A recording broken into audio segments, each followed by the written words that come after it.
What do we start? Do we want to start off with a particular thing so I could just get straight into The finals. We'll recap Game 7 first.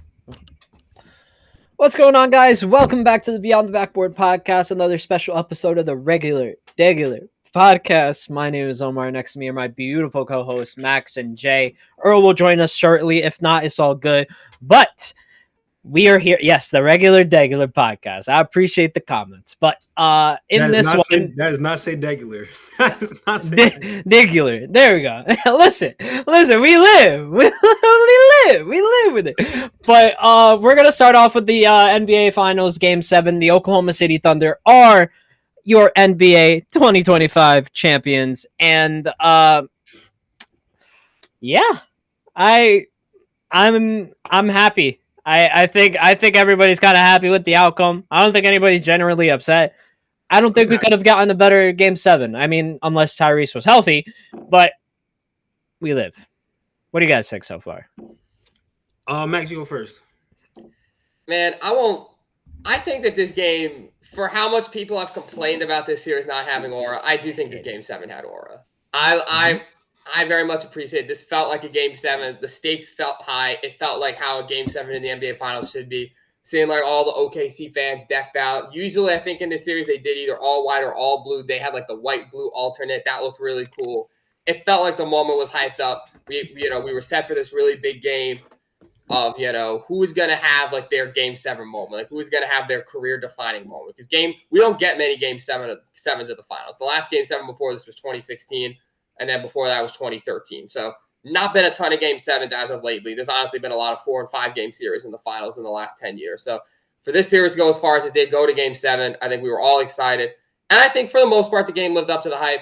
Definitely, it would have been better if elephant in the room Tyrese Halliburton didn't tear his Achilles out there in the first quarter. Obviously, you hate to see it. We all hated to see it. When it first happened, I'll be honest, it didn't even like click in my mind that's what had happened. Like I saw him go down and he starts smacking the floor. I just thought he was mad that he turned the ball over. Like, oh, he tripped, he turned the ball over. He's mad. Me too. But it wasn't until like it got down to the other end and like, Mike Breen was talking about him. Halliburton's down and he's hurt. And I was like, oh yeah, he is playing with a calf strain. That is bad. And obviously, couldn't put any weight on the foot whatsoever. Has had surgery on the Achilles now. Will probably be out at least for most of next year. I mean, I don't know. Yeah, they said. I think Shams said he's about done for next year. He's done next year. You never know. We can hope for a speedier recovery. Maybe if the Pacers make a playoff run, he can come back, make a deep playoff run. But that definitely did take the wind out of the sails of the game a little bit. I think that's the only part of the game that I say really did not live up to expectations. I hate to phrase it that way because it's an injury, but I do. Like you said, he'd do it again. It's Game 7.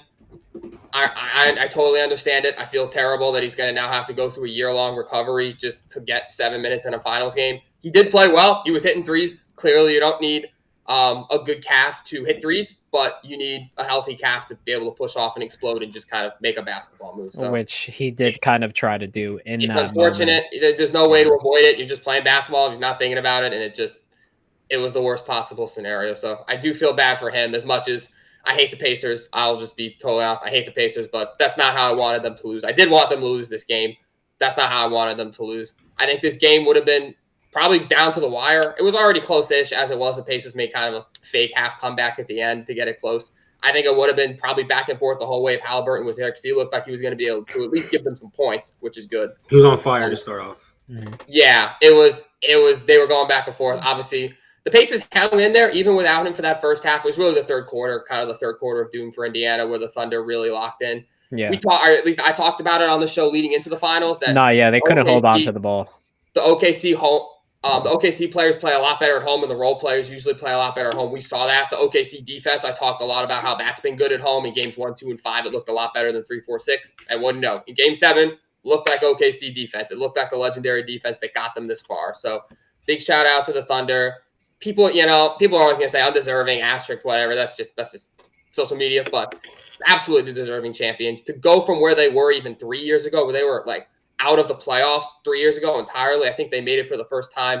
I think they made it for the first time 2 years ago. Then last year they won. It was the first time they won a series, and now they made it all the way to the NBA Finals and have won. So absolutely deserving champions, and good for them. I respect that they did the rebuild right. They were patient. They took in $1 million first-round picks, drafted well, didn't rush the process, and now they got a championship, which is good for them because Wembanyama's probably going to win the next 18 anyways. So they got one while they can. And now they're looking to draft in the top 15. Still. Greedy. Everybody's saying it's greedy. I don't even care, man. Like, if you have a team that young, you really have to, like, protect your assets and gotta find where you can't spend money. And in this respect, they're probably going to spend most of their money on their 3 guys that just won them a chip. They're 3 very young dudes that just won them a chip. Yeah. Nikola Topic is basically their first-round pick this year. Exactly! Where's Nikola Topic? He didn't even play this year, and he's going to be a great 3. He's going to fit real well on that squad, I'll tell you that much. But everybody else, even Lou Dort, Alex Caruso, Isaiah Hartenstein, they may not even be able to fit on the books next year. I said that twice. But they might not be able to fit on the books. Because they have to pay Shea so much money. Because they have to pay Chet more money. They could be very much in the Boston situation where they pay their guys for 2-3 seasons and then it's over with. Yeah, but and you see what Boston's doing. Yes, Kristaps gone. I can't wait to talk about that later. But yeah, we're gonna get into that. What a series this was, man! It went 7, even though we didn't get the ideal game 7 that we all wanted. You know, prayers for Tyrese, man. That injury, I hate how many times they freaking showed it, bro. They showed it at least on air. I counted 8. It had to be more than that. Did anybody in the chat feel free to answer? But did anybody see it was a clipped up? They zoomed in on his Achilles in the moment because it was a very clear angle where they did it, and you could see the moment it pops up. And that's what they have. That's what I'm like. Ooh, because you're like. Usually they don't show those. Usually they're pretty good about now showing it. But I guess because it was Game 7 of the finals, they knew they'd have people coming in and out. They wanted to show why Tyrese Halliburton. A lot of people probably tuned in for that. They showed it OD, man. Like they did. I mean, with all due respect, there's social media out there for a reason. You don't need to show it 8 times during the podcast. Show it when it happens during the broadcast. Show it when it happens. Online, we'll deal with it. People will find it if they're really interested in seeing it. Exactly, man. But I think out of all of us, Earl may be the only Halliburton fan. Even when he went down, I felt so fucking bad, bro. Like, I really did feel bad, yeah. As an NBA fan, as I really wanted a good game, my heart sunk, bro. I was like, ain't no way he just got hurt like that. I thought, like Max said, I thought he was mad that he turned the ball over because it looked like a silly turnover. And then, I slipped turnover. Yeah, like he slipped, he fell, he's hitting the ground. Like, I thought that was all it was. And then once I saw everybody gathered around him, and then I don't know if y'all remember, the commercial was at least 5 minutes. One of the longest commercials I've ever seen in the playoffs. Do that. And then when he came back, everybody surrounding him, and the replay came. It hit me. I don't remember what happened for the rest of the first half. All I know is that Indiana was winning the game.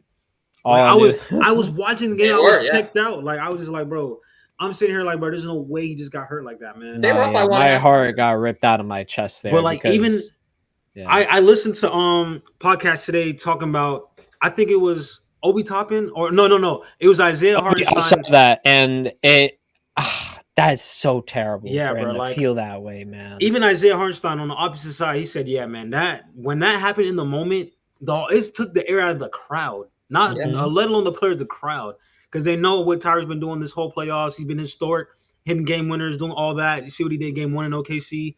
Even the fans did not like to see that. So, definitely a very, very strange or very sad situation there. But the Pacers I thought they were responding well. They finished the first half great, and then like Max said, if they had their guy, they could have won that. A lot of people on TikTok came into my comments the other day talking about, oh, they had no chance. They had no chance. No, they had it.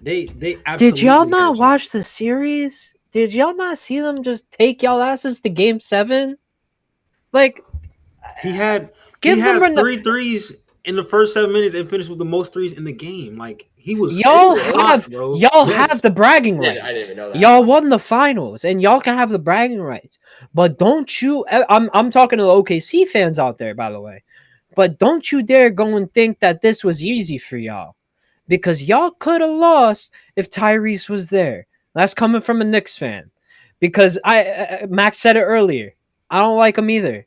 I really don't like Tyrese Halliburton either. What he did in game 1, I didn't like it. I didn't like it. But god damn it, it pisses me off when people don't appreciate their greatness right in front of them. Because that is what's actually killing the sport. Straight up. That's what's killing it. The Knicks might suck, but y'all team sucks worse. I don't know who your team is, but they suck worse. He's a Lakers fan. They do suck worse. I don't care if you have Luka. But yeah, man, I thought that OKC would blow them out after that, and then like Max said, man, their third quarters are just unreal, bro. Like Dort, his defense, and his shot making this game as well. Dort just all world game by Dort, bro. That second half by OKC as a whole, only TJ McConnell scored in 10 minutes. It was a 10-minute, 27 seconds where TJ McConnell was the only person that scored for the Pacers. That doesn't happen if Halliburton is there, 100%. Exactly. And I'm not even saying it would be Halliburton scoring, but I think in the third quarter especially, and just in the second half, you really saw the Pacers like missing the engine that is Tyrese Halliburton. Like he sets a lot of guys up for success. They don't have scoring droughts. So that's how you know it's Halliburton. Like, Halliburton, when he's in the game, when somebody gets a rebound, it goes to Halliburton, and Halliburton passes up court immediately. There was none of that in the third quarter. None of that. Like, I understand they were still trying to run the break, try to get out. But like Obi said, once Halliburton went down, it sucked the life out of us. Like, I thought they responded well because they ended up leading going into the half. Mm-hmm. But they just not look like they had it in them in the second half. And Carlisle tried everything. Threw Ben Shepherd out there, played Mathurin a lot of minutes, even though Mathurin got a lot of garbage points. I didn't really count all those 24. Yeah, he did. But yeah, man, it was a good game nonetheless. I think OKC did what they supposed to do, man. They went at home and they dominated at home like they always do. They're the best home team that I've seen in a long time, probably since the 2016 Warriors or the early year Warriors, who were like every game they're wearing the blue, that royal blue, and they're standing up the entire game. Like OKC's crowd didn't see it. Like they barely sat this game. Like what a crowd! They didn't. I heard that they didn't sit down the entire first. The entire first quarter, they did not take a seat at all. Did not take a seat at all. In insane series though, it went 7. I can't ask for anything better than that. Sad outcome, but it is what it is, man. We move on, and I really hope that Halliburton has a chance to come back next year because I want to see this Pacers team again. Like this injury changed the course for the Pacers drastically. Like, 100%. What do they do next year?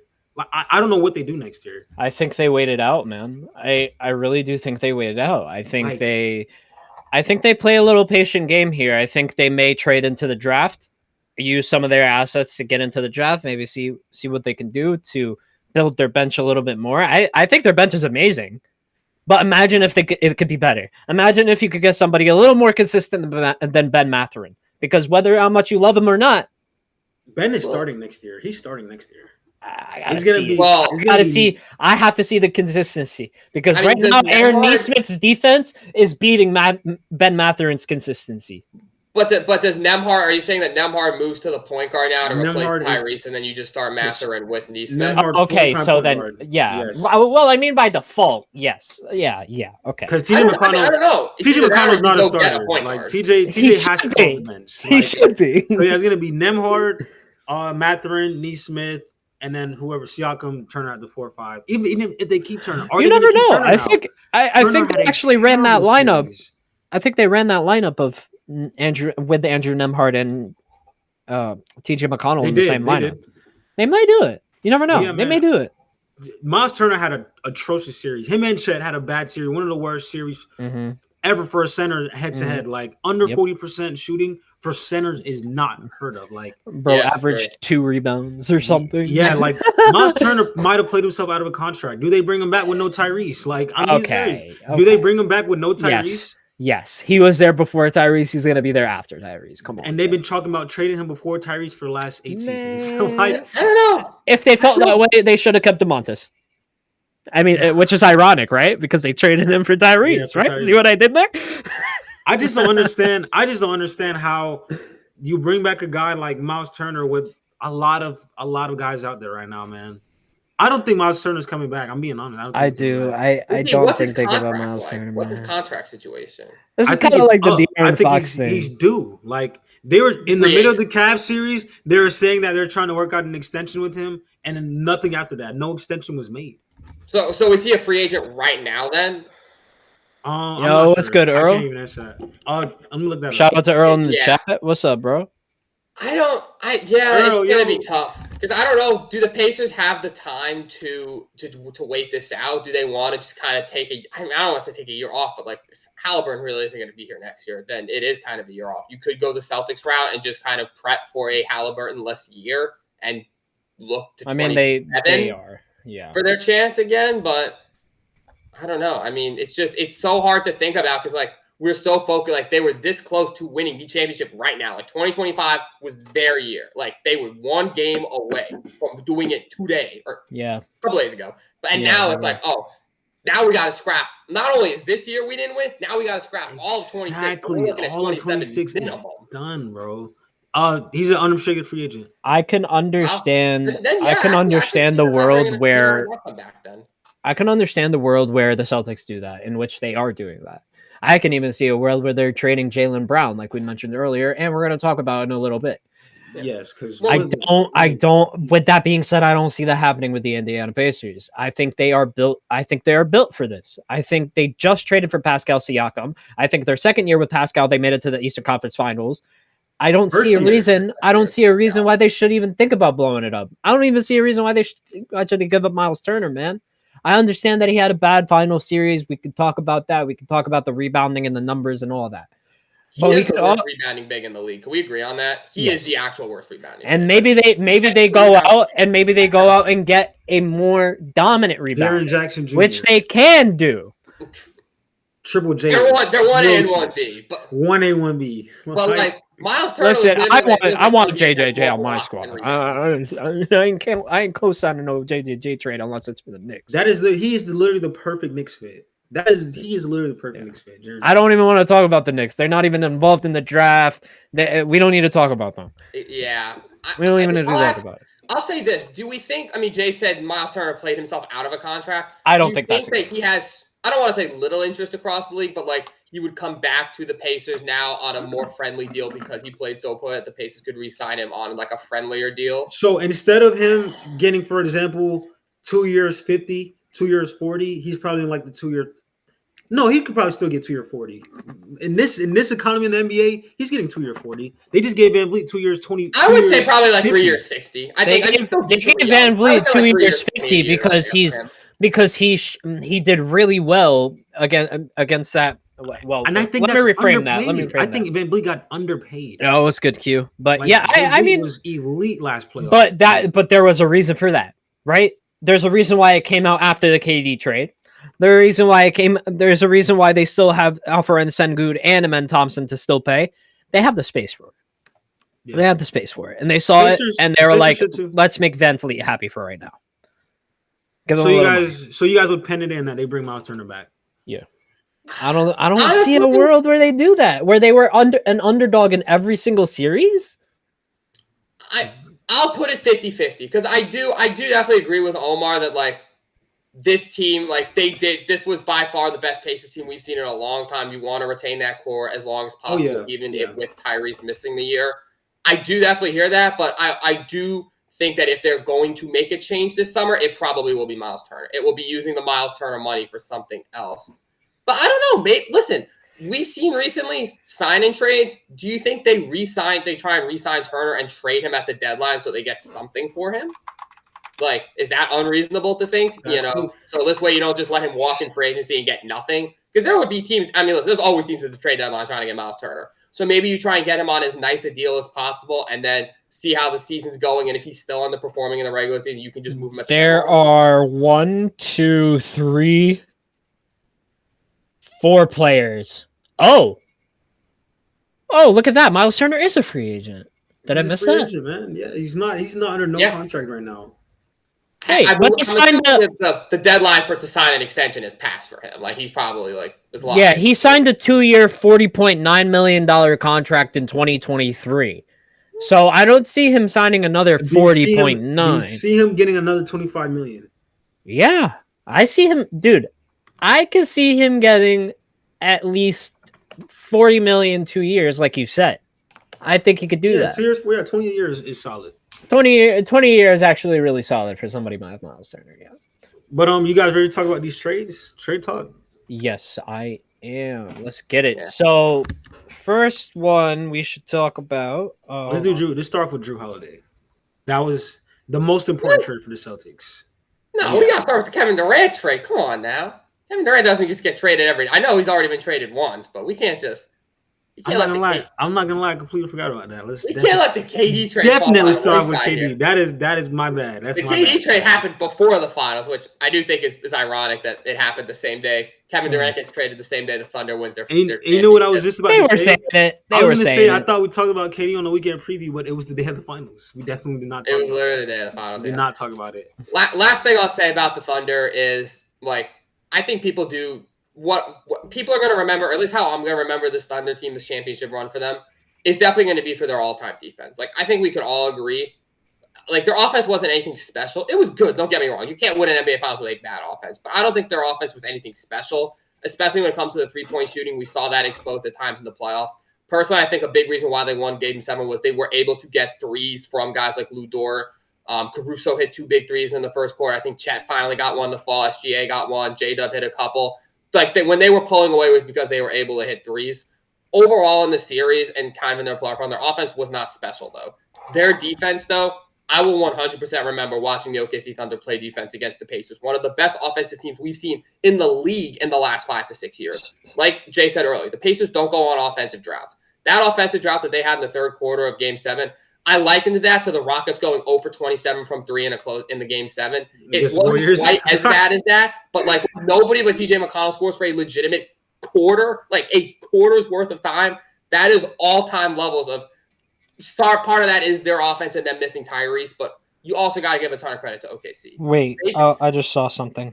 OKC, this defense is all-time, and I think that's how I'm going to remember this run for them, is their legendary defense for sure.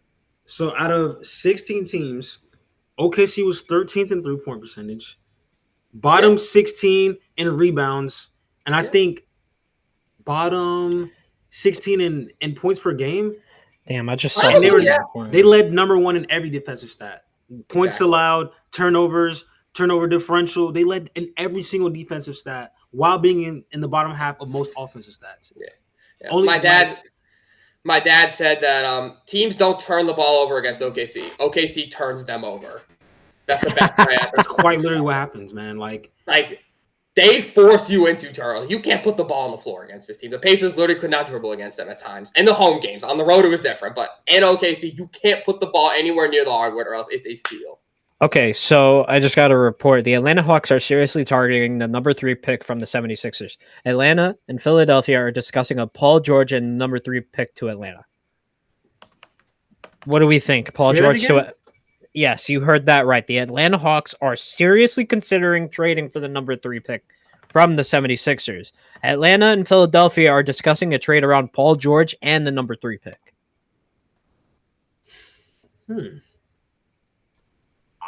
I don't like Paul George personally. That's what I'm reading, Earl. How would you get PG and the third? PG is a negative asset at this point. Look, exactly. I'm literally reading. I'm just reading a report that I saw. You know what I'm saying? If I'm reading it wrong, blame the post. But okay, probably Jalen Johnson. I would assume so because that was the first. Not only is it the biggest, but it was the first trade. Like I said, that happened actually before Game 7, but. I believe off the top of my head, it was Jalen Green, Dylan Brooks, the 10th overall pick this year. I want to say 5 second-rounders. Yes. That is the exact trade. That is the exact trade. Kevin Durant. What do y'all think about this? I know I have my strong opinion about this trade, but. So I'll go first. I think this was an even trade for both teams. I think both teams won, in my opinion. The Suns, I think the Suns should blow it up, but if they're trying to be good, you have 3 starting shooting guards, 3 of them. So they had to try to get off Bradley Beal. That is the first order of business. You have to get off Bradley Beal. Talk to him, sweet talk to him, give him a car, get him some nice buy him out, man. Get him out of that because he has no trick. He can choose wherever he wants to go. So if Phoenix is gonna plan on keeping Jalen Green, then they lost the trade. Or if they keep all 3 shooting guards, Phoenix lost his trade. But if they ended up trading some guys and getting assets, then I like this trade for the long run. 10th pick in this draft is a really good pick, right? I don't know the draft well enough. I was on the playoff the Quest for 18 stream a couple days ago, and I had them draft some guy I don't even know the name of. I don't think there's a single team in the league that would take Bradley Beal. Not in his current contract, no. I think there's not a team in the damn league. They need a buyout. It depends what you're attached to it, though, right? Brad needs a buyout for his own good. That's what he needs. Never forget That's what he needs. He needs a buyout for his own good. Pay him 2 years 20. 2 years 20. No, they got to give him closer to the amount that he was making in that contract. You got to make it less, but they got to make it more. So it's kind of weird. It's kind of a weird situation. But I love how the they just doing those 5 second rounders like that means anything. Like they just did that for asset purposes. They can include that. They can include that in the Bradley Beal trade. We'll give you Brad, and you can have all these seconds. Really. Like, there are a couple teams that would take Brad with some. Like if you're gonna pull an OKC and just take on a bad contract, but there's sleepers in every draft. No one's taking him straight up. Exactly. If he's coming with picks, absolutely. I think there's a sleeper in every draft, and I think that's one of the reasons why the NFL has like 3+ rounds. I'm not sure of how many rounds the NFL does. They have 7 rounds. They have 7 rounds. I'm not 100% sure. That's why I said 3+, because all I know is that it's more than 3. But the roster size is also like 4 times 52. as big as the NBA. Yeah, 52 men. That is true. Yes, that is very true. Yes, that is true. Yes, it's at least double NBA rosters. No, it's at least triple. At least, okay, damn. But actually, I know it's a 3-man roster, so. Yeah. If I'm a Rockets fan, I absolutely love this trade. Even as a non-Rockets fan, I love this trade for them. Yes. I watched that series last year against the Warriors. Their defense is amazing, bro. And it was not because of Jalen Green. So they didn't lose out on anything. Like, they didn't lose out on anything. You get a guy who can literally close games for you. What did we see in that Warriors series this past playoffs? They could not score for a long stretch of time, like 5 to 7 minutes, no scoring. Fred VanVleet's doing whatever he could to get open. Sengun is posting up a brick wall. Draymond Green, he can't get a shot off.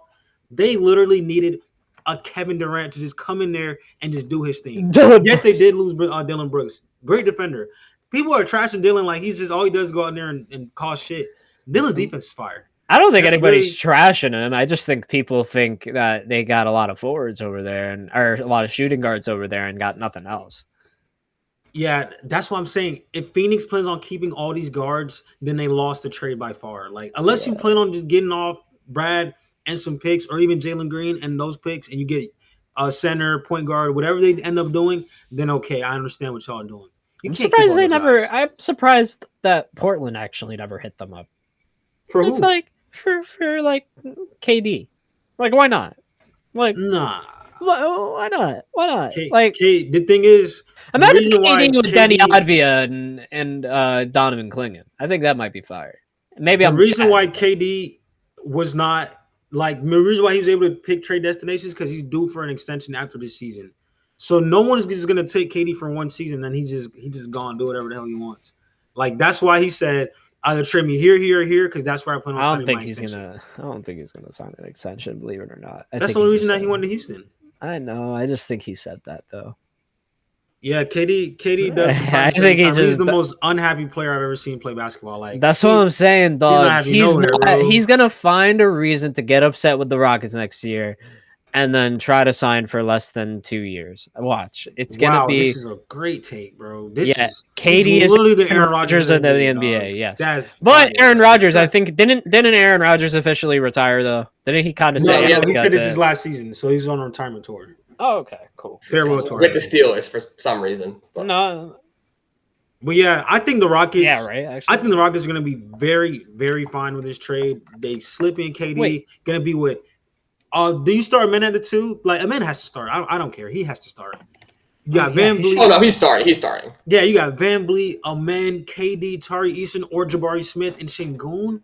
That 5 is a top 5, a starting 5 in the West. Whether you guys will agree with me or not, that starting 5 is elite, bro. Like all defensive, I can agree with that. All defensive men Thompson, all defensive Tari Eason eventually, all defensive Jabari Smith eventually. Şengün is a top 5 center arguably, and then you got KD, Van Vliet. That 5 is gross, bro. Like they're gonna make some noise this season. They finished second in a stacked West this year without KD. I honestly feel like a lot of this hinges more so on Fred Van Vliet and Durant. Like it more so hinges on the vets, which is surprising because like the young guys I feel like are usually more like the X factors, like the vets are more proven. But like Fred Van Vliet has to, if they're going to commit to him being their point guard, he has to return maybe not quite to 2019 levels, but he's got to get close. Like he's got to show he can be a starting point guard on a championship team, or else I think they're going to pack him up quickly. He's going to be on a short leash. Because like, I think so.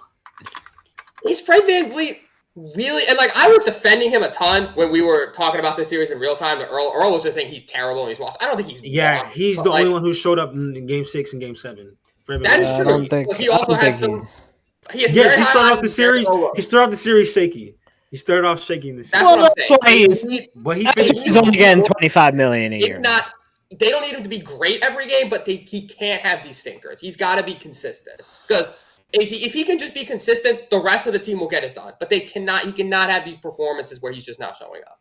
So listen. I think Alfred and Sengun had a couple games where he didn't really do much. That is true, but I believe in him more to figure it. I almost believe in him more to figure it out than Van Vliet. This is the thing, y'all. When you have Jalen Green out there, I'm taking the former champ to figure it out more. When you have Jalen Green out there running around, scoring 8 points in 35 minutes, that's just not happening with KD. No, 100%. That's true. Once KD is nearing 20 plus, then you're gonna see Van Vliet getting wide open shots. Şengün is getting mismatches, posting up, getting easy buckets. Once KD gets flowing, everybody else around him starts to get their touches, and that's just how it works with every KD team.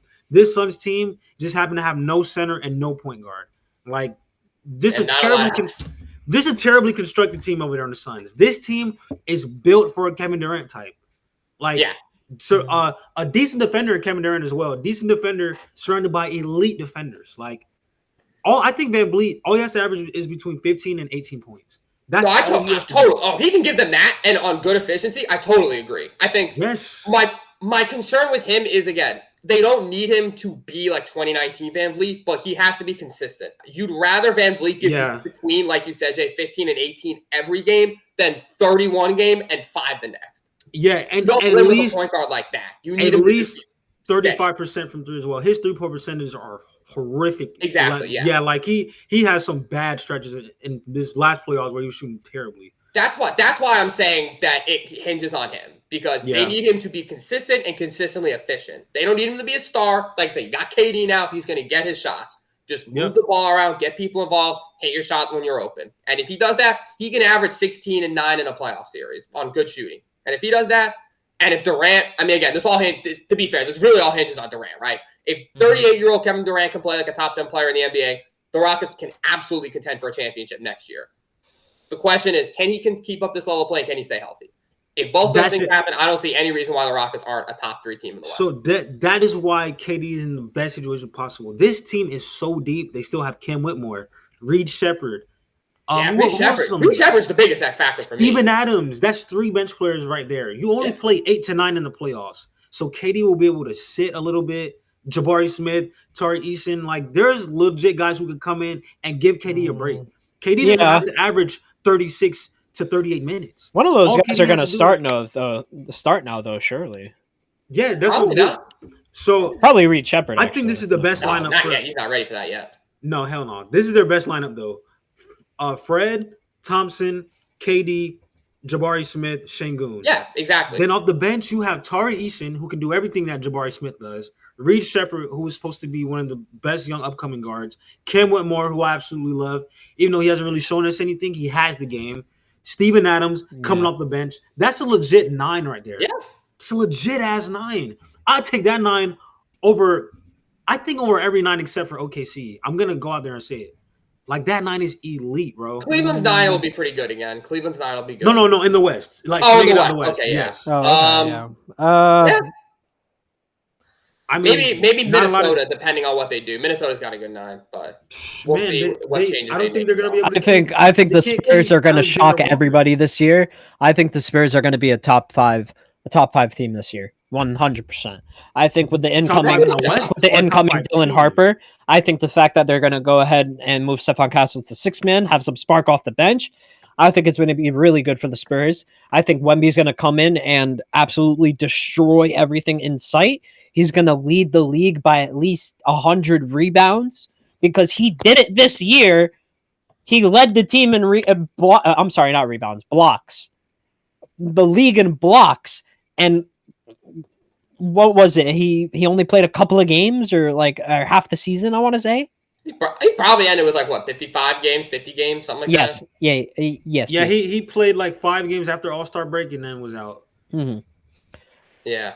I'm telling you, and then the emergence, I'm telling you, because De'Aaron Fox got traded closer to when they were officially, not officially, but they were closer to when he got injured. De'Aaron Fox played with him for legit 5 games or less. 5 games or less, and not got injured. And then, with all due respect, we're ready to trade De'Aaron Fox like he was nothing, man. What are we talking about? Well, that still might happen, to be fair. I still trade De'Aaron. If you're planning on drafting Dylan Harper, you fucking trade De'Aaron Fox. I don't understand. Bro, he's 6'8". He could play 3 positions. I'm not. No.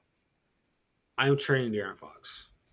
I just watched this playoffs. Just got him. It doesn't. Jay, they just got him. Listen, they just got him, but they played 5 games together. You do not need 3 ball dominant players. Wemby needs the ball. 100%. Wemby needs the ball. De'Aaron Fox needs the ball, and Dylan Harper is going to need the ball. You don't need 3 ball dominant. I don't think De'Aaron. De'Aaron Fox needs the ball more than any 2 of them. De'Aaron Fox needs the ball to be effective. He's not a. I don't know about Dylan Harper's game, but Fox definitely does need the ball. We saw De'Aaron Fox with Tyrese Halliburton. This shit ain't work. I saw Tyrese Halliburton with Domantas Sabonis too. It worked really well.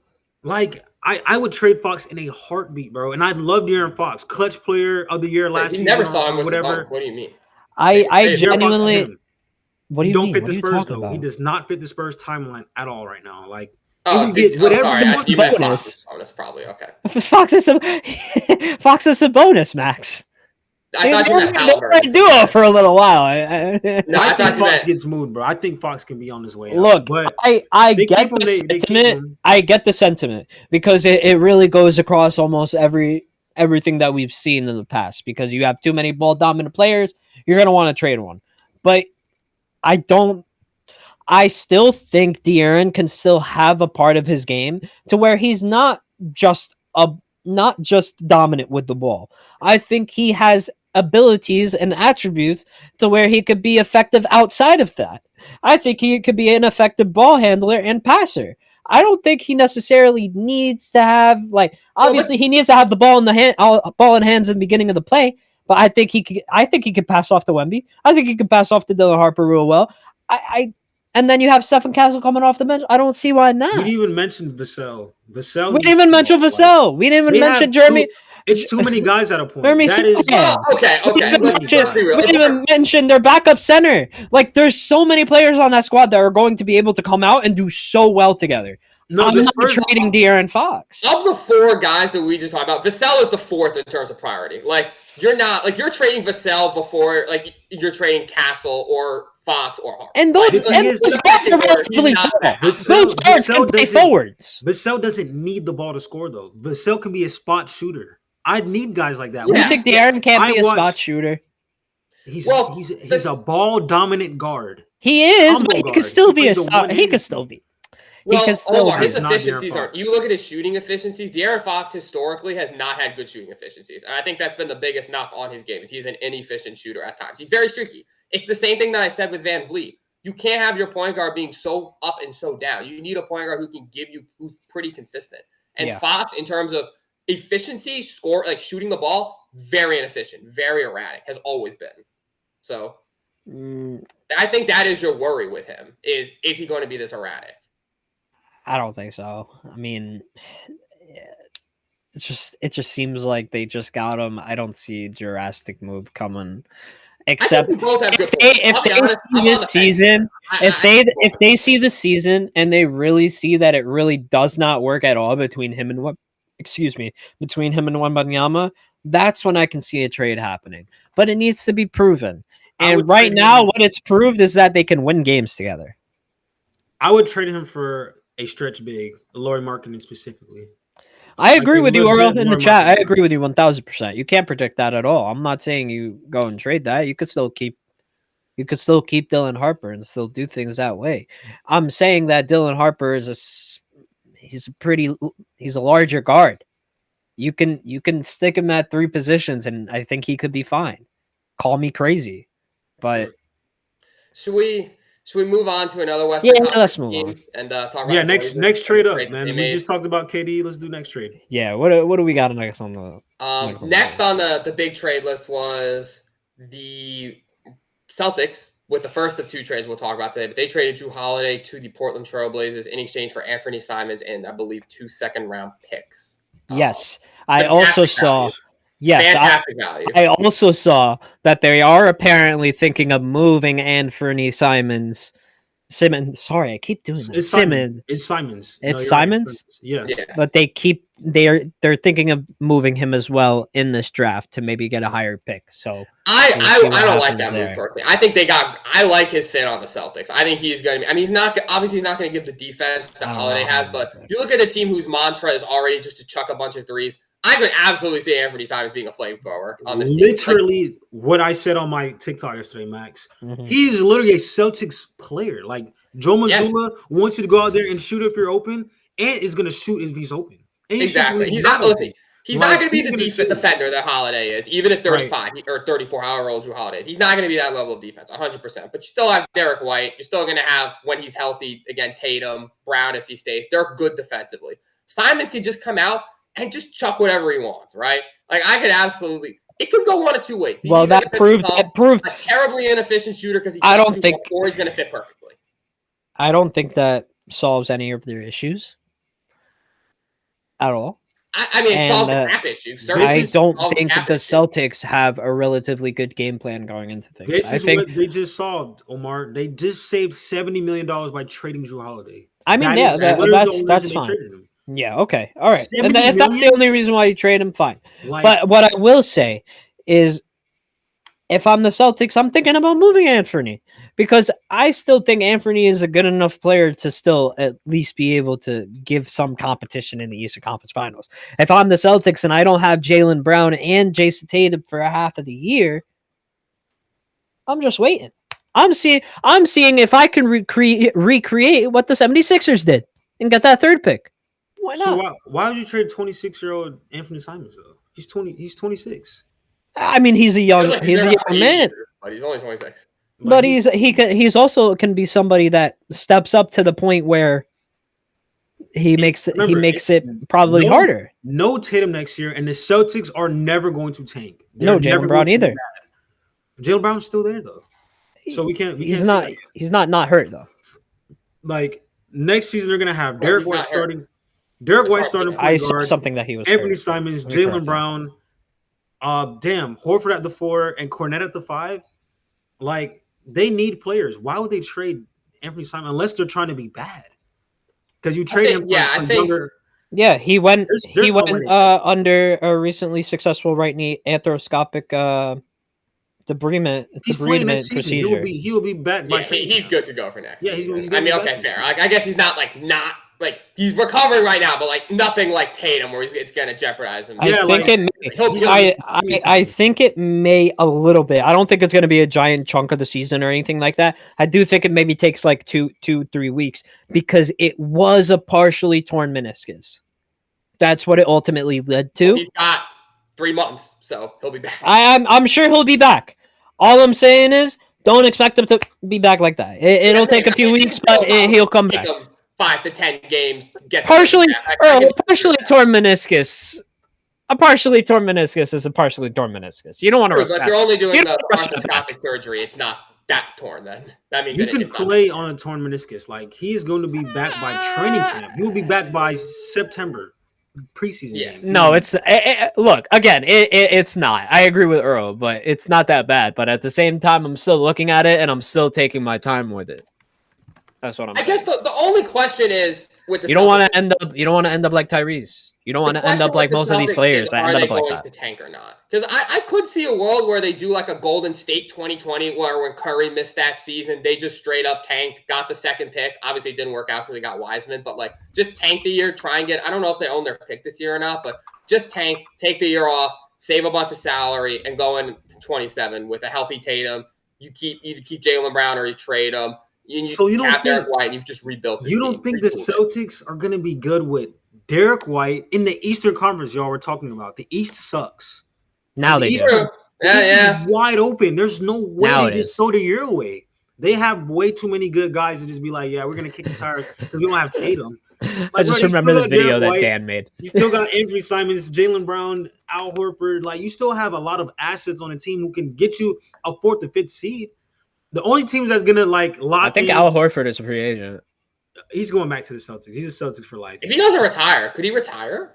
The only teams that I'm gonna be that's locked in. I don't know if he goes back. The East. We'll see. The Knicks are locked in for the East for a top 3 seed. The Cavs are locked in for a top 3 seed, and probably the Magic. I'm gonna be on the Magic or that. Yeah, somebody said the East was still wide open after the top 3. It's wide open, bro. It's wide open after the top 3. Am I being a hater by saying I'm not locking the Magic in just because they haven't done it before? Am I being a hater? Max, I would say a little bit. They were 5th seed when both their players. They're not a top 3 lock-in. Wait, they're not a top 3 lock-in. They're a top 5 lock-in. Where both of their players miss half the games. They're going to win at least 50 games next season and be a top 3 seed. I'm looking at the Hawks too. We can clip this. And remember, I said this. When it comes true, we can do that. Listen, I'm not saying they're massively far off. I'm just saying like it's tough for me to lock a team in the top 3 that hasn't done it yet. So according to Shams, teams 4 or 5, 3 might be a little stretch for me. So according to Shams, right now as of 4:05 on Wednesday afternoon, the 25th, teams are calling now feverishly trying to get their hands on either Jaylen Brown or Derek White. So not only did Drew Holiday just get traded, we still have yet to talk about Kristaps Porzingis, and maybe during this live show, one of the two of them gets traded. We didn't even talk about Kristaps Porzingis yet. What are the Celtics doing right now? Why are they trying to trade Jaylen Brown and Derek White? Can we just touch on the Kristaps Porzingis trade? Yes. Georges Niang in 2 seconds? No, how injured is he? It was 1 second. And even worse. A second, Dennis. So I think they just swapped seconds and got Niang. Like they basically just traded him straight up. Why? He's so much. You could have gotten so much more than just Niang. Why? They need They don't want to pay him, man. They're dumping salary. They've seen a lot of money trading these guys, bro. Okay. I genuinely just don't. They wouldn't be trading him if it wasn't for the salary cap. Like I'm sure they would love to run it back, but I think they're trying to get ahead of the second apron. Like that has to be it. They just don't want to be a second apron team anymore. They don't want to pay all that luxury tax money. But even with what they have now, they're still going to be paying that much. I believe they're below the second apron now. I think. So then why? Unless you're getting, they want to be for sure under that. Unless you're getting a haul for both of these players for Derek White and Jaylen Brown, then you don't do anything, bro. Which they're getting calls about. Teams are offering a shit ton for them. I'll be honest, that's why they're. Is it crazy for me to think they would get a better haul for Derek White than Brown simply because of contract value? No. You're not crazy. That's a great take because Derek White is getting paid way less than Jaylen Brown is. Yeah, I'll put it this way: there's more teams out there that need a Derek White on his contract than need a Jaylen Brown on his contract. Yeah. I think even if they were getting paid the same amount, I think teams will want Derek White more because he does literally everything. That I'll disagree with. Jaylen Brown is still better.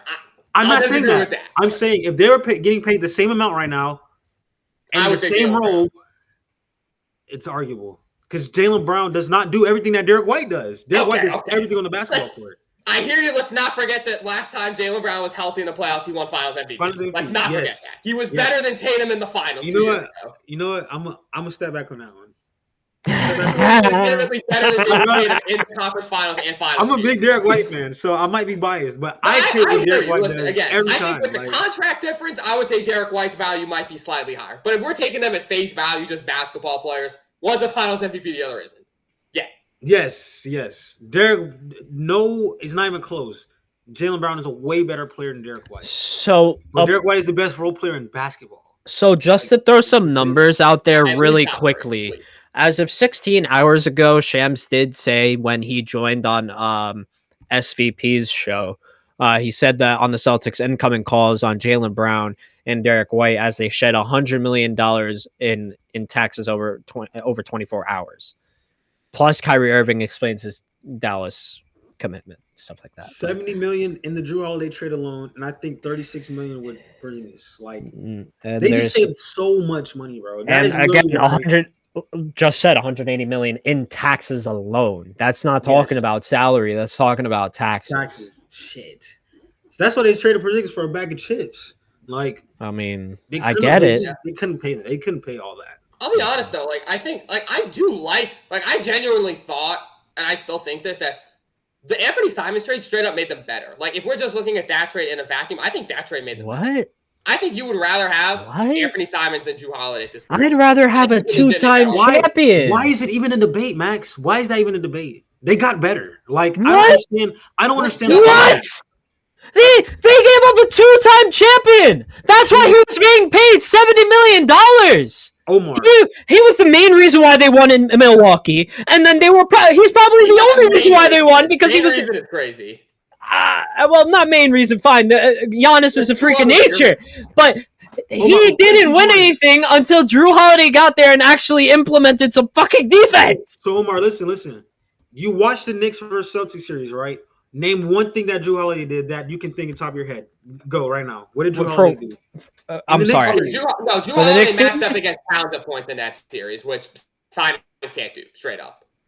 And on top of that, Drew did not do anything this last playoff. He missed the first 3 games in the Magic series, and he didn't do anything after that. Drew's shooting numbers down the drain. Drew is 35 years old. He doesn't defend the same. He was never known as a shooter. Bro. That's what I'm saying. He was never known as a shooter. He was always known as a defender. He was always known as one of the best defenders in the league. Exactly. And he made that difference for the Bucks and the Celtics.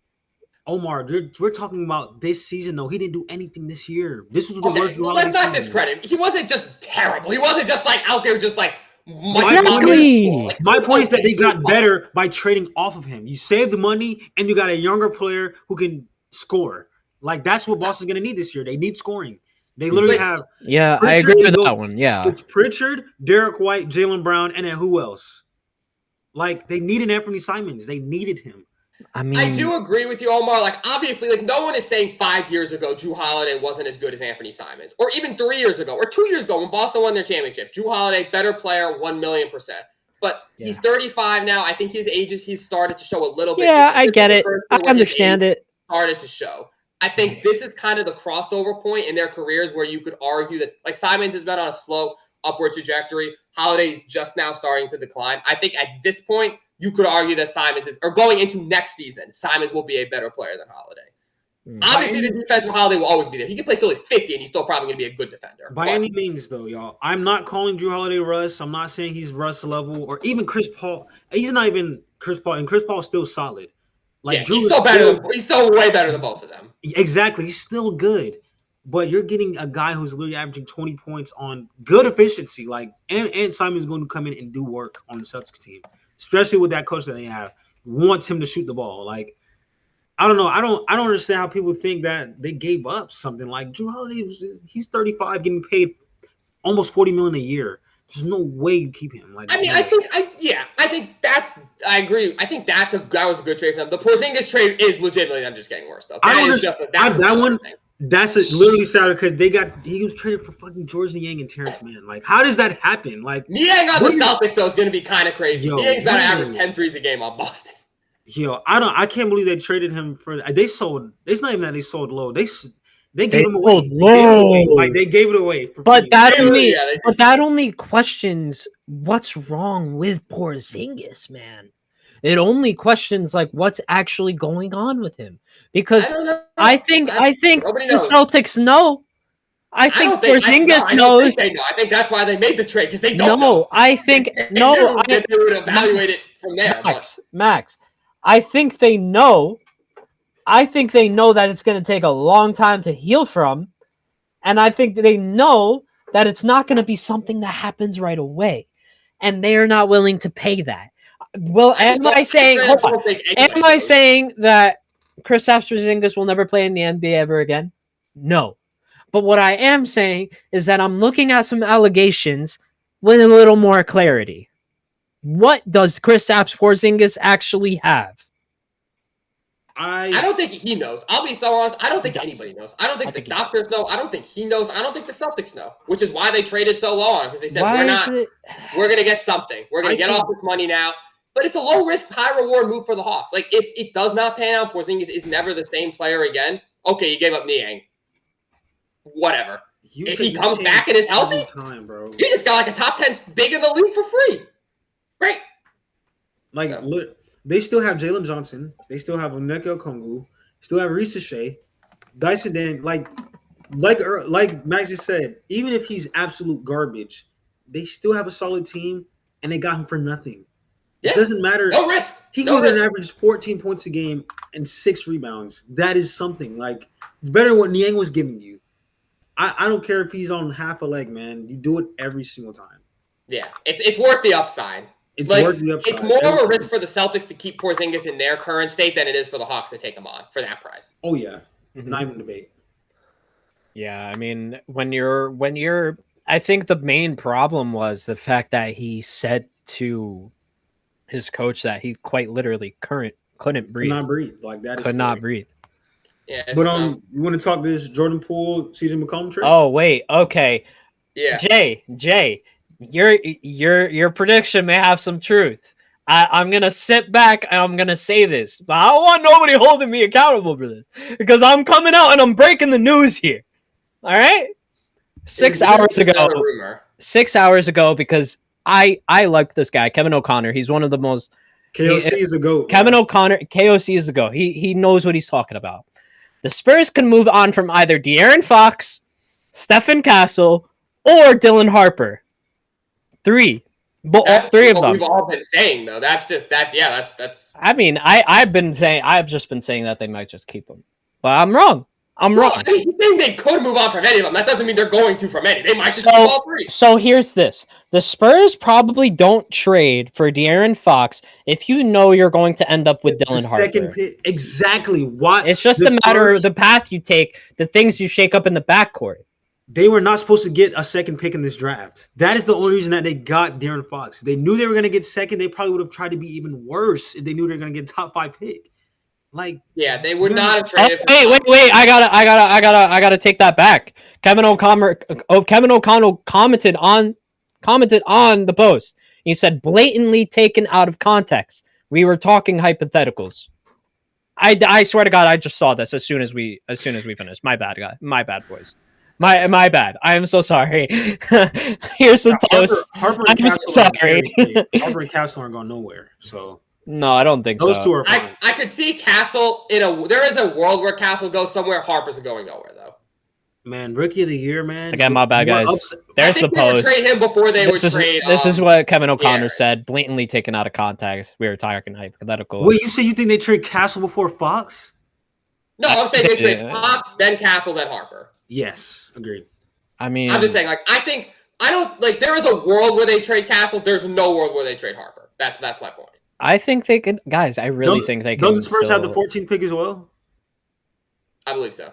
I really think they could just. All right. So, question for y'all: would you trade De'Aaron Fox, the 14th pick this year, and the first for the next 3 years for Giannis? Would you do that? Yes. True. Wait. One more time. Trade De'Aaron Fox. Okay. I'll even throw Vassell in there. You could trade De'Aaron Fox, Vassell, the 14 this year, and 3 firsts for the next couple years. So 6 total.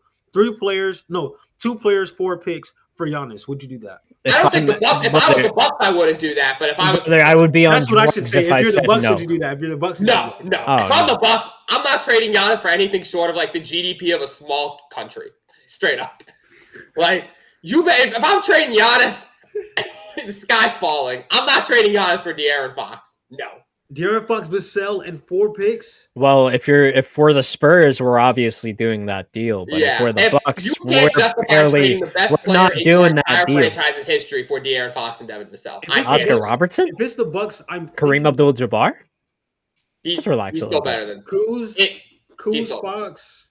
If we're talking about what he did for Milwaukee, yes. Fine. So you don't like the sound of Kuz, Fox, AJ Green? Gary I think it'd be a good team, but that's not winning a championship. You have Giannis, you can win a championship. They're a pinned in 8th seed in the East for sure with that team. Pinned in. They're not trying to be an 8 seed, though. I know. If they're going to be 8th seed, you might as well keep Giannis. That's what I'm saying. Like, I got to just be a 5 seed with Giannis. Okay, but let's talk about this McCollum trade. The McCollum trade. We can talk about the McCollum trade. What was it? It was McCollum, Kelly Olynyk, and like the 40th pick to Washington for Jordan Poole. How do you remember? Hold on, I have it. How the hell do you remember? Hold on, I think that's the Sadiq Bey, and that's it. That's the only one you forgot was Sadiq Bey. No, I said Sadiq Bey. I said Poole, Sadiq Bey, and the second to the Pelicans for McCollum, Kelly Olynyk, and the 40th. I think. So the 40th and the second are switched with the teams, but you got it. I don't know. Okay, so the Wizards are getting a second, and the Pelicans get the 40th. Yeah, I can't believe you fucking remember that. That's fucking wild. Listen, I'm lucky enough to be in group chats where these trades get sent in as soon as they happen, so they get like burned into my brain. I actually forgot about Sadiq Bey. He tore his ACL and like literally didn't play the whole. Yeah, like what? Like I can't find that trade anymore. Like he could be decent for the Pelicans. He could be a decent role player. Listen, I was just about to say the Pelicans have DeJounte Murray coming back, Trey Murphy. DeJounte. It's not the Jays. You say the Jays. You say the Jays. DeJounte. Oh shit, that's man. That's two of our That's two co-hosts on the show who can't pronounce DeJounte Murray. So you had DeJounte Murray coming back, Trey Murphy, Herb Jones coming back, Zion Williamson, Jordan Poole, Sadiq Bey, Jose Alvarado. That's a solid 7. I can't lie. That's solid. They're not gonna win anything. They'll be a top 8 seed, but they're not gonna win shit. Oh, I'm not penciling that in the top 8. No way. You don't even think they're gonna be top 8? I'm not saying that's a lock. You're talking like, at least top 8. Whoa. I had the Pelicans as a top 6 seed in the West this year. Look how that did. Look what that did for me. Yeah, even though I don't know, they had like a historically, generationally terrible injury season. Like Deontay tore his Achilles, Trey Murphy got hurt, Herb Jones tore his shoulder labrum, Zion was hurt. All those guys got hurt. Like it was just a weird year for them. Zion's always hurt. Yeah, that's at this point. Yeah, it would be weird. He's so hurt that we have to count him and how good he is by trade. Yeah, but is he going to be injured? Like that type 65 games Zion season. Like I would be actually surprised. Like, no. Yeah, personally, I don't love this trade for either side. I understand that there are benefits for both teams. If you're the Pelicans, you want to get a little, you get younger in your backcourt. You can run Poole and DeJounte. I don't really like the fit of Poole next to DeJounte.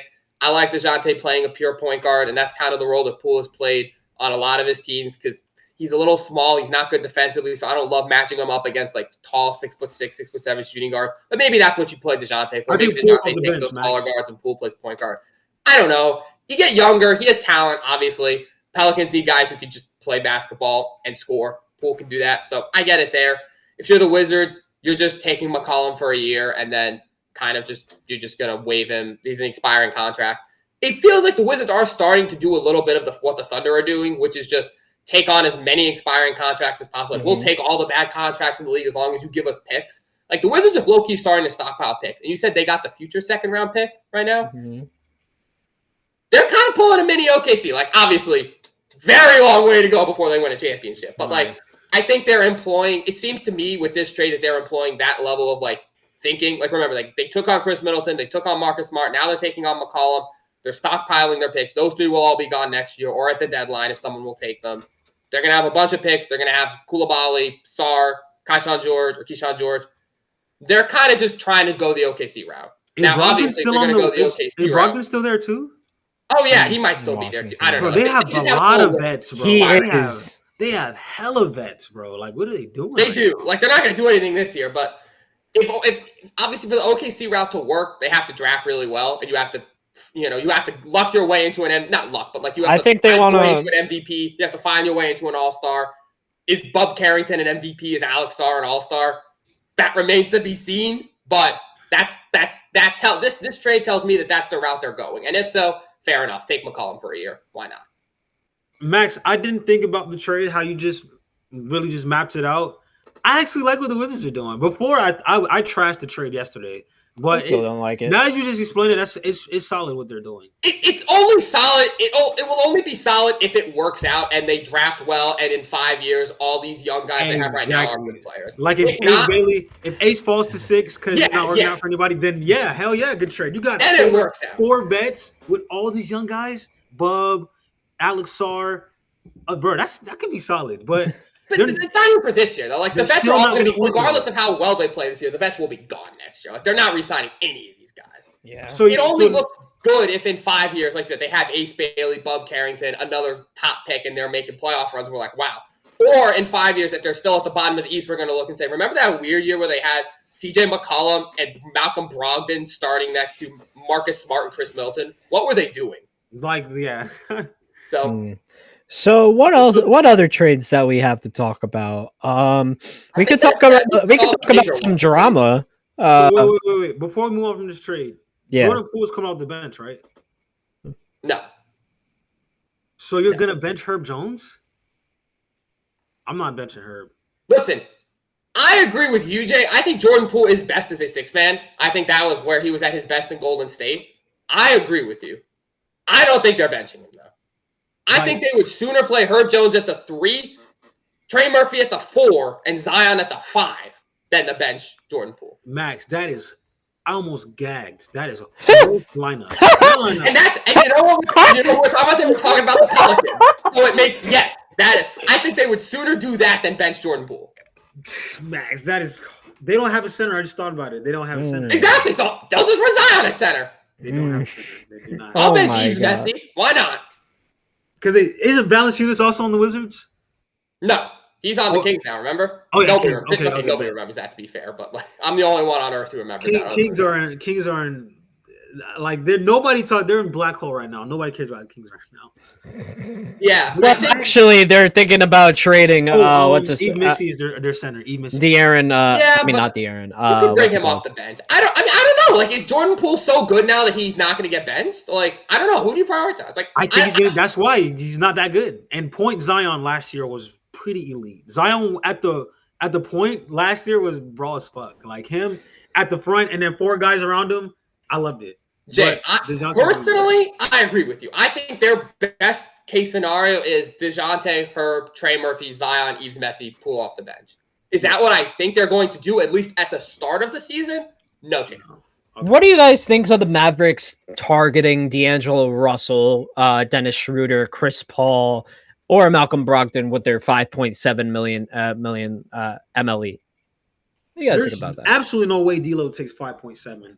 So it's definitely going to be Chris Paul. I don't know. D'Lo is his market way value, more than 5.7. Mike, that D'Lo, come on now. You get way more money than that. He probably can. Someone will give him more than that. But I feel like there'll be one team that's willing to pay D'Lo. I feel like a lot of players would sacrifice some money and are able to. This is the perfect Chris Paul team. The Mavs. I agree. Yeah, I agree with that. You're bringing in Cooper Flag, who, as Kendrick Perkins said, by the way, this is not my words, is if LeBron James and Kevin Garnett had a baby. Just got to throw that in there because what a bar. But alas, I think Chris Paul is definitely the one guy in the league that if you bring him in with some raw talent, like we saw what happened with the Oklahoma City Thunder, didn't he drag their ass to like a top 5 seed in the West? Not top 5, but they made the playoffs. I think they made the top 8. My bad. They made and that was what they were trying. That was mid Sam Presti getting picks and rebuilding. They were trying to be bad, and Chris Paul. Chris Paul said, "Nah, y'all coming with me." Training Shea in the process. Giddy all those players. He just missed his first ever playoffs this year. Chris Paul, like first time he missed the playoffs. He is a winner. I will say. Yes. I think he's a little dirty as a player, but he is a winner. Like Chris Paul with Kyrie coming back in January, February, who knows? Is he coming back soon? Chris Paul with 3 lob threats. They re-signed Gafford, Lively, AD, that's elite, bro. That's a lot of lob threats for a guy like Chris Paul. He's literally going to be throwing no looks off the backboard all game. That's all they need. If Paul can play, he can play. Cooper Flag is going to be flying around the rim. This is a nice little team, man. They get Chris Paul though. I don't like D'Lo on any team. I mean, I don't like D'Lo, but Chris Paul, great fit. I'd run it. Trying to think, what is a good team for D'Lo? Where is a team we look at and be like, that's a good fit for him? The Brooklyn Nets. Go take your ass back to Brooklyn. Like, go back to Brooklyn, buddy. That's where you belong. Earl said China, bro. China. Bro, I said China, bro. What's up, bro, man? He don't like him. He don't like him. All Lakers fans hate D'Lo, bro. So there's actually a lot of confusion with who Philadelphia is going to pick at number 3. They're thinking of Ace Bailey, VJ Edgecombe, and there was one other name that was in the loop. I'm not 100% sure of. I think it's either Ace or VJ. I just said VJ. If you're going pure talent, you're going Ace Bailey. If you're going for like fit / like, I mean, safer, but go Edgecombe. Well, I mean, if you're the Philadelphia 76ers, you want somebody to help, not somebody to kind of determine where your team lies. I feel like Ace Bailey is kind of gonna get really like upset if he doesn't get. Yeah, he's more so a guy you build around. You don't build with him. You could build with Edgecombe. I'm gonna say what I said on our last pod when we talked about what Philly should do: trade that fucking pick. There's no. It depends who's out there, though. You still have. I mean, if it's VJ Edgecombe, I like it for Philadelphia. Unless you plan on getting some Embiid insurance, you just get a center. Trade back to get the Maluwat guy from Duke, the center. Didn't I say to do that with the Spurs, and y'all said, nah, you shouldn't do it.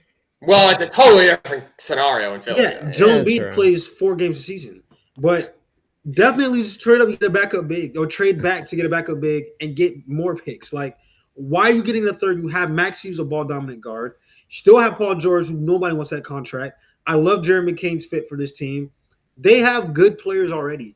VJ Edgecombe with Maxey, McCain, and PG, like that would be great. I just don't see the fit. What? Ace Bailey is what I don't see the fit.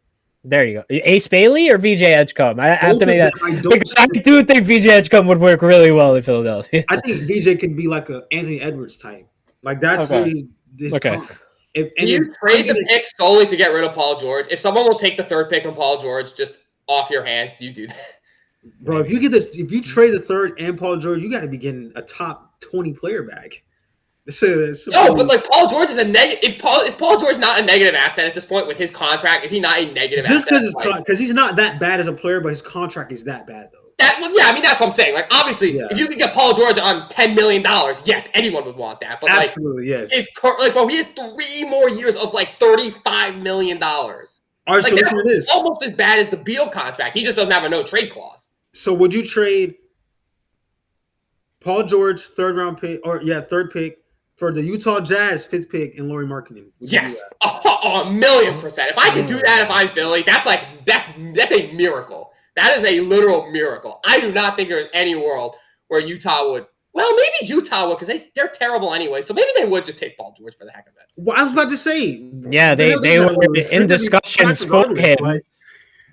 But then it's like, we're not talking about 1 year of Paul George. We're not talking about 2 years of Paul George.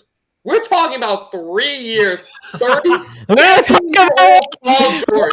$30 million. That is a. This is different than the Wizards being like, sure, we'll take McCollum for 1 year. This is Paul George for 3. That is. But the thing is, you're getting a third pick if you're the Jazz. That is, you're getting either Ace Bailey or VJ Edgecombe. You're getting a guy with already. You got Collier. Maybe if they're not giving up Markkanen, they would do it. Maybe if they weren't giving up Lowry. That's the thing. Lowry has to be in it because the contract. True. I mean, he has to be in it. Unless you trade Walker Kessler, you're never trading Walker Kessler. He has potential to be a top 10 big. Actually, there are some points out there. I think this is going to be a classic case where Kessler goes to a team and then kind of like Derek White or like Aaron Gordon, where they go to a new team. Exactly. They become one of the best role players in the league, and everyone not overhyped. Actually, there's a lot of. They're in the center of the public attention. I saw Walker Kessler have a 20-10 and 10 game last year with blocks, bro. Like. Yeah. Dude, Walker Kessler helped me win my fantasy league. Shout out Omar. Walker Kessler is elite, bro. Like Omar gave me Walker Kessler, Drew Holiday, Josh Hart, and like 4 firsts for Lowry marketing. Best trade. Hey man, I'll never forget the time that we swapped OG Anunoby and Anthony Simons in my favor. I'll never forget that time. So I appreciate you. Omar, why did you do that? My bad, but it was still in my favor because it was so funny. Wait. I just want to say this because I traded him. He traded me Shaedon Sharp, and I got a pick out of it. And then I traded him. I traded him OG Anunoby when he was about to get injured, and I still got another pick out of it. So fine, you can have the Lowry. Okay, so I did. This was the trade. This is a dynasty league. Keep in mind, this is a dynasty league. Hey! Why we airing us out? I traded. It's a fantasy trade. It's public information. I traded Omar, Lowry Markkinen, and Ochai Abachi, and I got this was before this this upcoming. I thought Ochai was going to be a lot better than he was. And I got Josh Hart, Emmanuel Quickly, Walker Kessler, 4 first-round picks, and a second. Wow. I mean, Lowry Markkinen was a lot better last year, so he was producing a lot more. The best part is this was in March of 2024. That trade happened. It was a good trade then. Not a good trade now. Omar gave me Lowry Markkinen back for just Patrick Williams, 1 first, 2 seconds, and a third. Yeah, I kind of sold on that one. So I got Lowry Markkinen back anyways. I didn't do well that one. Yep, we admit it. We here. Omar, you are the worst GM. Hey man, don't expect those types of trades in the football fantasy league. That's all I'm gonna say. Okay. Don't expect those types of lobs. Okay. Actually, wait. You know what? Okay. Since we're about to end the show, Omar, can we ask Jay his opinions on that trade that from a couple weeks ago about Abdul Carter and the value there? Can we ask Jay, because Jay is a football fan? All right. Yeah. Fine. Let's ask you. Okay, Jay. Do you? Because I really don't remember it, to be honest. Do you think that Abdul Carter for Deron Payne is a fair trade? Absolutely not. Thank you. Okay. Do you think that Abdul Carter should be valued as a top 10 defensive lineman in the NFL in a fantasy league? In a fantasy league, yes. Fantasy dynasty league. Is Abdul Carter a top 10 defensive lineman? He's going to be one of the best players in the league as a rookie. He's going to be one of the best players in the league for the next 10 years. I don't think any. Omar is a Giants fan, and he tried telling me Abdul Carter is going to come off the bench all year. Omar tried to fleece me for Sauce Gardner, so I don't want to talk about Fleece. I was just trying to talk. We didn't even engage in talks. You didn't even want to talk to me about it. Bro, you were talking late picks, bro. I want players for Sauce. Sauce is that guy, bro. That's true. I don't want no picks for Sauce. We didn't have any players at that time. We collected like 3 at that time. What was I supposed to give you? No. The next round you could have got somebody just as valuable. That's why I only offered that. Nah, man, because I love all my DBs right now. I got Sauce, Kirby Joseph, all the guys. Look, man, I think I ended up with still a really good team. I'm not disappointed at all. I made some dumb decisions in basketball, but I think I'm gonna do good in football. Y'all fucked up. Remember Jimmy Horn, bro. Throwback to what Omar was saying. Y'all fucked up. Let me get Malik Neighbors and Jameson. His most valuable asset, and wouldn't even was treating Chat like on the same level as like a Giannis type value. I mean, At the time, it wasn't as crazy, but looking back on it now with the finals he just had, it's like you were talking like. I wasn't asking for all of that. You guys, there was a lot of people lowballing me for Chet though. I wasn't expecting a lot, but I still wanted a package, which he deserved at the time. Yeah, at the time, he was the number 2 option on OKC, but we know how that went. And Harrison Barnes is now a center. What the hell? I'm looking at my basketball league now. I have 1, 2, 3, 4, 5, 6, 7 centers. Like, why? Rams Bengals Super Bowl would be crazy. Yeah, I have that as a rematch. I think the Rams are going to be unreal this season. Who do they have though? They got Devontae Adams, bro, to replace Cooper Kupp. Okay. They gave up Cooper Kupp. That's like a it's even. No, it's not even. Cooper Kupp had multiple 0-catch games this season. I had him on my fantasy team. He fucking sucks. Okay, so you were Devontae Adams was elite this season. I did have Devontae in a couple of my leagues this year. Bro, and he had 2 games. I lost to Devontae Adams twice this season single-handedly. Like, bro, Deontay's still that guy, bro. With Puka Nacua still. Kyron Williams and that defense, the Rams are going to be so good this year, bro. And I think the Bengals are going to be elite this year. Mm-hmm. That's going to be. We'll have to come on your podcast. We'll have to come on more to the story and talk about our football predictions for next year. Absolutely, absolutely. We going over to 2-minute drill, boys? Is that our next stop? Yeah, I think we can wrap up the main podcast here. Thank everyone who joined us in Playoff LAL for this live stream. Thank you to everyone who made it this far on the YouTube. I think this definitely has to be our longest podcast of the year, but it was Game 7 of the NBA Finals, Kevin Durant trade, draft day. This was always going to be the longest episode. So if you stuck with us this whole way, if you like the longer episodes, let us know in the comment section below. Like the video. We're still going to be coming out with one podcast a week and 1 2-minute drill a week. No more weekend preview, obviously, over the summer, as there's no games to preview. But still expect to see the regular podcast coming up on YouTube every Wednesday afternoon and 2-minute drills on the weekends. So we appreciate everyone who supported us this season. But it was an awesome NBA season. We grew a lot this year, which is awesome. We added Jay as a member, had some fantastic guests on. A lot of big things happening for us this year. We're going to keep going over the summer. We're very excited to keep this going. So shout out everyone who's come along for the journey. We appreciate you guys. We love every single one of you guys. Comment, appreciate you. Max, that's Omar. That's Jay. Earl will be back. And have a good weekend, everybody.